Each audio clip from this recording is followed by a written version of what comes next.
We're going to hear from Joyce Valenza from the Springfield Township High School Library. As some of you know, those of you who know IPL2, we have a very large K-12 population using the IPL. We have a lot of collections, we have kid space, we have teen space, and so we've been in discussions lately, and Joyce has provided a lot of great ideas, and so she's going to talk today about Web 2.0 reference on the ground K-12. Thank you. I bring you birthday greetings from the world of children and young adults, and you know what? The word reference has been problematic for me. I was a special librarian and I was a public librarian for half of my career, and I don't really think I do reference work anymore, so I'm going to give you my take on what reference looks like K-12. Whoops. In fact, my documents have no mention of the word reference, the AASL document, so I was confused when I started preparing these remarks. Because what I'm really about, and what I think my colleagues are about, and probably what everybody is about, is building knowledge and communicating knowledge, and not, I guess the word reference is too transactional, as I mentioned before. I really think of our work across our divisions as transformational rather than transactional. And so I have to go through these slides really quickly because I want to get to the videos. I brought my students along with me. So I think what I'm doing is teaching students about some information buckets, but also keeping buckets in mind, because I'm not about filling buckets. I'm about teaching learners to learn. And so I want to use buckets as a metaphor for two different things. This is my mission as a school librarian, to ensure that students and staff are effective users, but that's not enough for me. I want to change AASL's mission, because I really think my students are producers of ideas and information. This is an old mission, even though it was revised just a couple of years ago. It doesn't work for me anymore. So let's keep going. I have to go really fast. So now we're going to see a video. This is my students' take on what reference and research looks like. Should I just click? No. What should I do? You should do anything. Should I stay? Where should I stand? You can stand right there.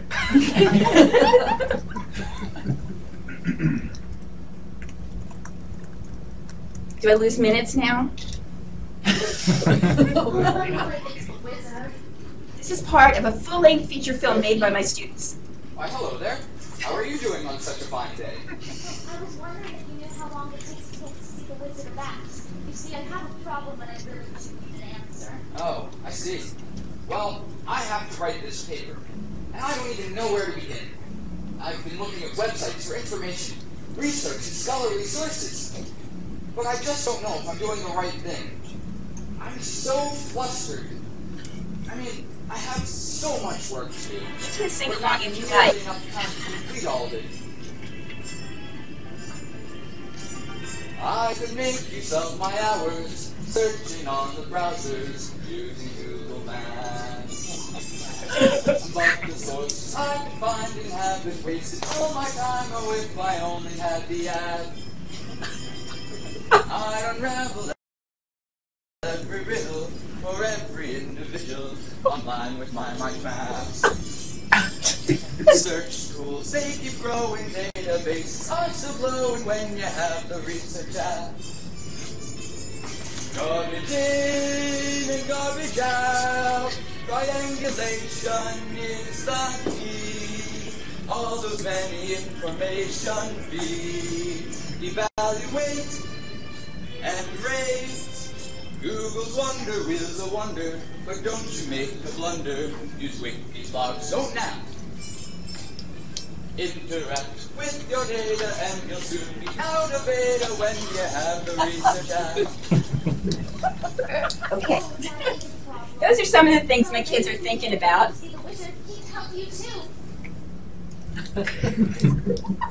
And you can, if you search the Wizard of Apps, you'll see the whole full-length film where they explore a whole lot of different stuff. Let's go back past that. So what does Research 2.0 look like? For me, part of reference, if there is reference, is demonstrating student search options. What are the search buckets? And so my website keeps evolving, and I kind of make sense of the buckets through this website, which is a Glogster on a wiki. And these are pathfinders. I have a pathfinder, as many of my colleagues do, for every single major project or information need my students face. And they look like this. This is primary sources. And if you notice up there, not only are there widgets and links, and I separate the links by category, but I've been creating Google search custom searches for many of the major information needs. And they're so easy to do, as you probably all know, because you guys are not end users. But this is a powerful thing that a lot of my colleagues at the K-12 level are beginning to do. Also, we're using dynamic pathfinders, so we're pushing information rather than polling it. This is my environmental page flake. We're using NetVibes and LibGuides as well. But I can put links to the textbook in the center or wherever in my databases, and then I can have feeds from the EPA and all the other environmental groups. So the news is constantly updated from Science Journal and Science News. This one is for global studies. My kids, when they started doing current events, were going to CNN only. I wanted them to go to The Economist and Foreign Policy and the Wall Street Journal. This one-stop shopping approach makes sure that they don't miss stuff.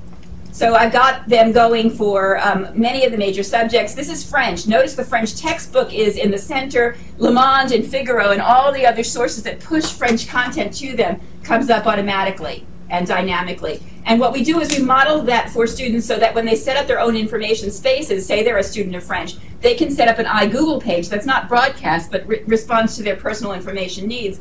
And we model it so they have a tab for every subject they're studying. So there's a French tab and a science tab. Another thing we do is, we gather together the databases, and if you notice on the left, which you can't notice, but these are the categories, the content area categories for the databases, and so they're separated. This is for literary resources, literature, lit crit, pretty much.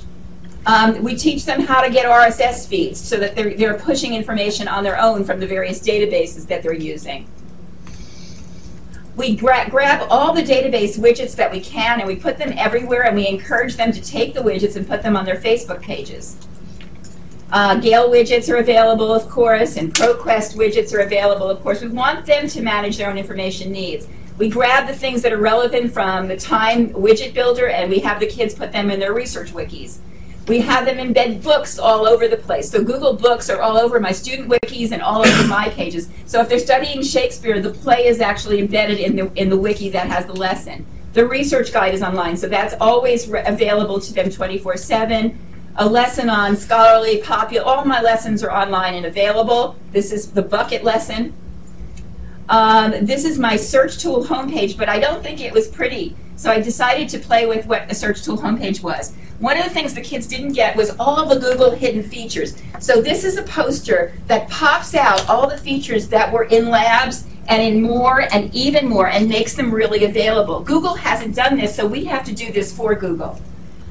So that's one of the things we're doing. So these search posters became, so among the things it pulls out for kids is how to find a Wonder Wheel and how to find Google Squared, which is great for comparison lessons and comparison research.